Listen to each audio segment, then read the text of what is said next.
신바람 사연 아파트. 오늘의 사연 시작하겠습니다. 결혼 5년차 주부입니다. 아이는 아직 없어요. 계속 시도하고는 있는데 번번이 실패를 하고 있네요.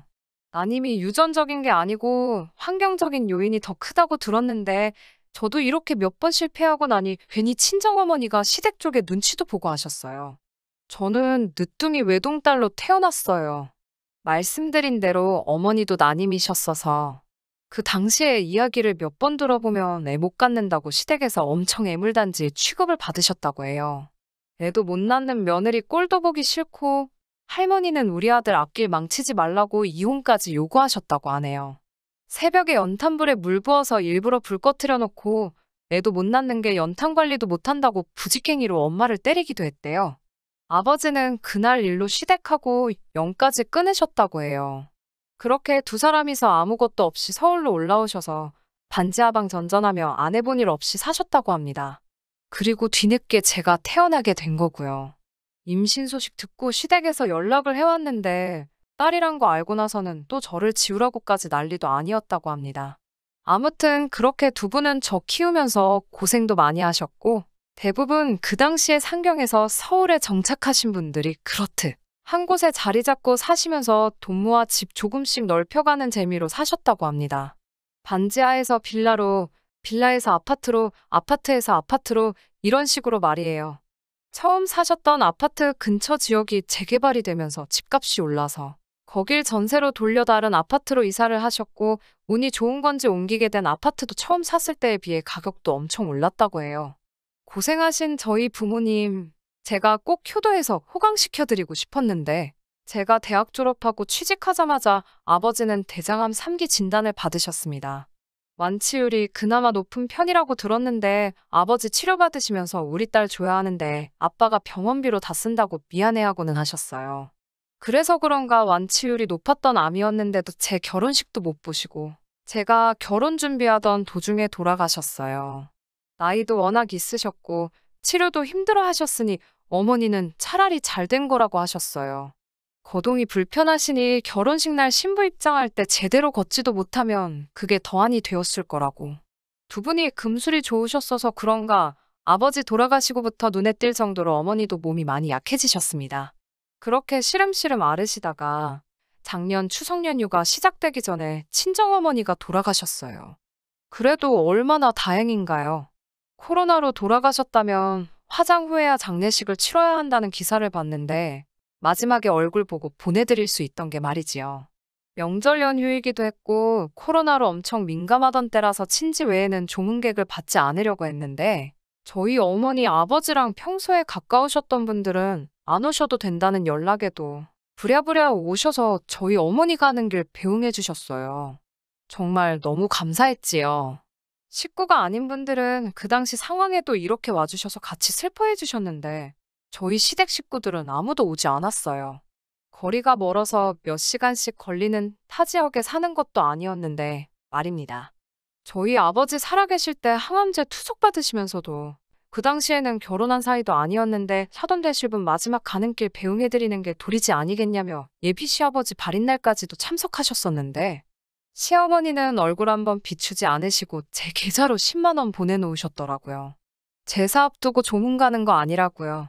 추석은 제사 지내는 게 아니라 차례 지내는 거잖아요. 차라리 솔직하게 코로나 때문에 못 가겠다 하셨다면 제가 이렇게까지 서운하지는 않았을 것 같아요. 시어머니 저희 어머니보다 12살 어리시고 건강하십니다. 사람 마음이라는 게 참 그런 게 사실 못 오신 이유가 참 이해가 가지만서도 그래도 계속 안 오셨다는 사실을 곱씹게 되고 서운해지고 그러더라고요. 결국에는 그 서운함이 남편에게 폭발하게 되더라고요. 화풀이한 거나 다름이 없지만 그대로 담아뒀다가는 제가 화병이 날 것 같아서 참을 수가 없었어요. 정말 너무한 거 아니냐고. 시어머니 안 오신 것까지 최대한 이해를 하려고 해도 가족 중에 누구라도 보낼 수 있던 것 아니냐고. 6년 전에 아버지가 돌아가셨는데도 아버지 지인분들까지 와주셨는데 어떻게 시자 들어가는 사람은 단 한 명도 안 올 수가 있느냐고요. 남편 위로 누나들이 둘이나 있고 심지어 저는 얼마 전에 신우의 심호상에도 참석해서 애 봐줄 사람 없다고 장지까지 따라가서 애들을 봐줬는데 말입니다. 못 가서 미안하다는 연락도 없이 10만 원 딸랑 보내는 시어머니지만 신우들은 그 알량한 10만 원조차 보내지도 않고 그 뒤로도 저한테 연락 한 번 없어요. 누나들은 시댁에 가야 하지 않았냐. 거기서는 제사를 지낸다기에 아예 처음부터 연락도 안 했다. 제사 전에 장례식장 가는 거 아닌 거 알고 있지 않느냐 하면서 꼴에 지네 가족이라고 지 가족들이 잘못한 거 없다고 편을 들어주더라고요. 반대로 돌아가신 게 장모님이 아니라 우리 엄마였으면 너는 그 상황에서 장모님한테 장례식장에 가라고 할 거냐? 시엄마 연세에 이 시국에 장례식장 가는 거 무리인 거 알지 않느냐고 무슨 줄초상 낼 일 있냐고 화를 내더라고요. 그러고서는 오히려 시어머니가 저한테 화가 나셨다는 어이없는 소리를 하더군요. 추석 때 못 찾아뵈서 죄송하다. 장례식은 잘 끝냈다. 연락 한 통 없었다고 저야말로 기본이 안 되어 있는 것 아니냐고 하면서 말입니다. 그 말에 정말 오만정남이가 다 떨어지더라고요. 너 같으면 내 상황에 먼저 연락을 드렸을 수 있었겠냐라고 따지니 그렇게 속이 좁아 터져가지고 사람 어디 쓰겠냐고 자기가 상주 역할 안 했냐. 그거 해줬으면 됐지 우리 가족들까지 이 시국에 우르르 몰려와서 같이 슬퍼해준다고 뭐가 달라지냐. 돌아가신 장모님도 이 시국에 시댁 식구들까지 몰려온 거 보면 가는 길 편치 않았을 거다 하면서 더 말하기도 싫다고 방으로 들어가 버렸어요. 저도 제가 시댁 식구들한테 서운했던 마음 남편에게 풀려고 한 거 잘한 일 아닌 거 압니다. 단지 제가 남편에게 많은 거 바란 것도 아니고 그냥 저 다독여주면서 미안하다 가족들을 대신해서 내가 사과하겠다 한마디만 해줬으면 저한테도 많은 위로가 되었을 텐데 끝까지 미안하단 말 한마디 없이 오히려 제가 잘못했다고 쏘아붙이고 있으니 정말 많은 생각이 드네요. 여태까지 연애 3년에 결혼 5년, 8년 동안 함께한 사람이 이 정도밖에 안 되는 사람이었나 생각도 들고 시모가 평소에도 아들, 딸 사위가 잘해줘서 살맛이 난다고 말할 때마다 며느리는 쏙 빼놓고 말할 때도 왜 며느리는 빼놓냐고 제 편을 들어주던 모습은 온데간데 없고 지들 가족만 챙기고 있는 모습을 보니 후회가 막심하네요. 아무리 속으로 참고 또 참아보려고 했지만 더 이상 견딜 수가 없네요. 지난번에 친정어머니 장례식에 10만 원만 보내놓고 코빼기도 안 비친 시댁 식구들 사연 보냈던 사람입니다. 이렇게 오랜만에 후기를 보내드려요. 안 그래도 많은 생각을 하고 이혼까지도 할까 말까 고민을 하고 있었는데 시댁 쪽에서 알아서 먼저 이혼해달라고 쐐기를 박아주네요. 아무래도 그때 제사 앞두고 장례식 하면 안 된다고 했던 말이 그때 지낸 제사가 하루빨리 남편을 시어머니 품으로 반품시켜달라는 제사였나 봅니다. 더 이상 남편에게 제 서운한 마음 풀어봐야 남편 놈이 남이 편 들고 있는 소리만 들어야 하고 계속 말해야 하니 내 입만 아프고 그 꼴 보고 있자니 내 마음만 상하는 일이라 저도 다 포기하기로 했었습니다. 남편 말대로 남편이 상주 노릇도 해주고 다른 시댁 식구들은 몰라도 적어도 이놈 하나만큼은 제 곁에 있어줬으니 그걸로 위안 삼고 말아야겠다 했어요. 진짜 장례식 날 오셨다고 한들 제가 그렇게 감사하지도 않았겠다고 스스로 자기 최면을 하면서 그날 일을 잊어보려고 노력했습니다. 그런데 몇 일이 지나고 나서 평소에 연락 한 번도 없던 신우들이 저한테 괜찮냐고 연락을 해왔어요. 장례식 날 때만이 아니라 평소에도 말 그대로 명절날 때 안 맞으면 얼굴 한 번 못 보고 한 해를 넘길 때가 허다할 정도로 남보다도 더 멀게 지내는 신우들이었거든요. 정말 개인적인 연락은 꿈도 꾸지 못할 정도로 시댁 식구들 중에서도 가장 거리감 있던 신우들이 이제 와서 저한테 연락을 해왔네요. 괜찮냐? 마음은 어떠냐 하면서 연락을 해오는데 이 사람들이 뭘 잘못 먹었나? 갑자기 왜 그러는지 그 속을 저는 이해할 수 없었죠. 차라리 저한테 장례식, 추석 이후 연락 한 번 없었다고 기분 나빠하신 시어머니가 제게 연락을 했으면 했겠지. 이 사람들이 해올 줄은 꿈에도 상상을 못했어요. 힘들었겠다며 저보고 아무리 힘들어도 잘 추스러야지. 마음속에 짐이 있으면 들어설 아이도 안 생긴다 이러면서 언제부터 저를 그렇게 위해줬다고 제 걱정을 해주기 시작했어요. 그래도 그게 내심 기분이 나쁘지만은 않았어요. 저는 속으로 남편이 그때 저한테 말은 그렇게 했어도 자기 가족들한테는 사람이 그러면 안 된다고 뭐라 한마디씩 한 줄 알았습니다.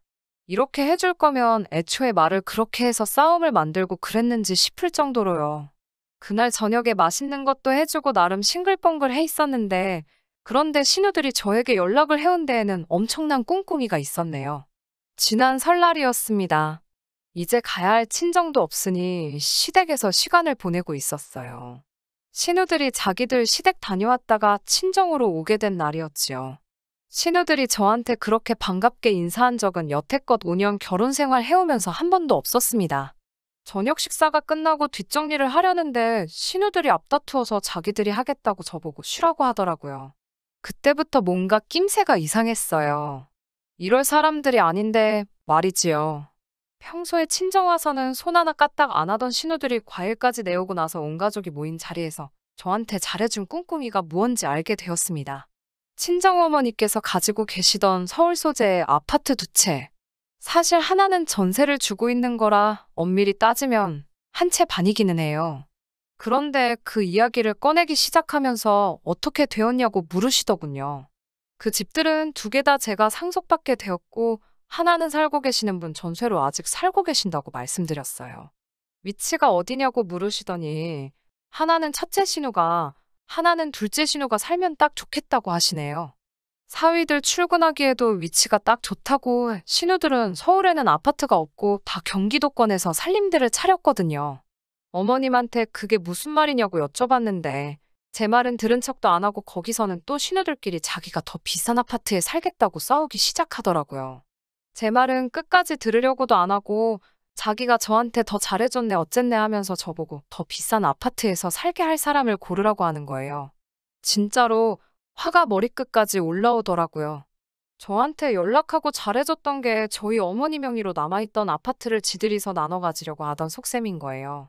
제가 외동딸이니 그 집들이 고스란히 제 손에 들어올 것을 알고 이미 저한테 연락이 온 순간부터 저희 어머니 집을 자기들끼리 그 집에선 내가 살 거네 네가 포기해 하면서 싸우고 있었고 좀 더 비싼 아파트를 받으려고 저한테 연락을 먼저 해서는 제 걱정해주는 척 아양 떨면서 제 눈치를 보던 거예요.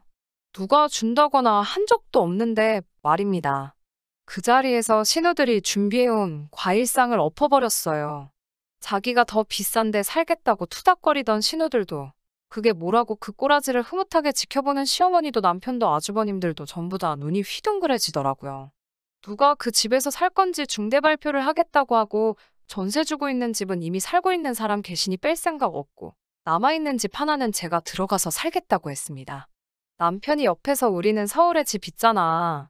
그럼 그거 팔아서 누나들 반씩 나눠주면 어떠냐고 한술 더 떠서 헛소리를 떠들고 있더라고요. 그대로 곧바로 과일 담겨있던 쟁반을 들어서 남편 정수리에 꽂아버렸어요. 그 집에서 내가 들어가서 살겠다는 건 니랑 같이 들어가서 살겠다는 게 아니라 이혼해서 나 혼자 살 거라는 뜻이야. 라고 외치면서요.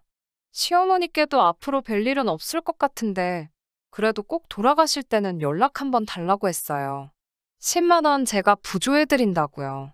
신우들한테도 있지도 않은 일 가지고 서로 싸우지 말고 앞으로 사이좋게 지내라고 충고하고 필요할 때 잘하지 말고 있을 때 잘하라고 쏘아붙이고 저 혼자 집으로 돌아왔네요. 지금은 별거 중인 상황이고 이혼 조정 기간입니다. 변호사 구해서 위자료고 지금 살고 있는 집이고 분할받고 싶은데 괜히 귀찮게 시간 끄는 것보다 하루빨리 그 집 구석하고 연을 끊어버릴 생각입니다. 외동딸인 게 이럴 때는 서럽네요. 제 편 들어줄 형제 하나 없는 게 말이에요. 그래도 남이 편 들어주는 남편 데리고 사는 거보다 평생 혼자 사는 게 편할 것 같습니다. 그러면 제 사연은 여기서 마치도록 하겠습니다. 속이라도 시원하게 여러분들이 제 전 시댁 식구 욕이나 조금 해주세요. 감사합니다. 끝까지 들어주셔서 감사합니다. 오늘의 사연은 여기까지입니다. 구독과 좋아요, 알람 설정 부탁드리고 더 좋은 사연으로 다시 찾아뵙겠습니다. 감사합니다.